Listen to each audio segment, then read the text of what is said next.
अस्सलाम वालेकुम पेरेंट्स, कैसे हैं आप? उम्मीद करती हूँ बिल्कुल खैरियत से होंगे। आज आपके बच्चे ने ज़ॉद से शुरू होने वाले बहुत से नए अल्फाज सीखे हैं। कहानी में भी बहुत से अल्फाज उसके इस्तेमाल हो रहे थे, वो भी उसने सीखे। तस्वीरों में भी बच्चे ने देखा कि बहुत सी नई तस्वीरें उसने देखी और उनके नाम सीखे हैं। इसके बाद बच्चे ने ज़ॉद को लिखना पढ़ना भी सीखा है, स्टेम एक्टिविटीज़ भी उसने मुकम्मल की हैं और बहुत सारे ऐसे काम किए हैं जो कि उसको ज़ॉद से जोड़ते हैं।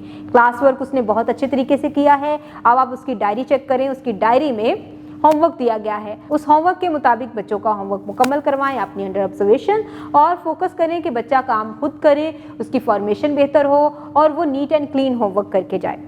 इसके साथ ही बच्चे को स्कूल में तो बहुत सी एक्टिविटीज़ करवाई गई हैं। आप भी ज़ॉद से शुरू होने वाले बहुत से अल्फाज, आपके घर में ऐसी चीज़ें होंगी जिनके नाम ज़ॉद से शुरू होते हैं, तो आपने भी उनके नाम बच्चे को याद करवाने हैं और बताना है कि ये चीज़ें हैं जिनके नाम ज़ॉद से शुरू होते हैं।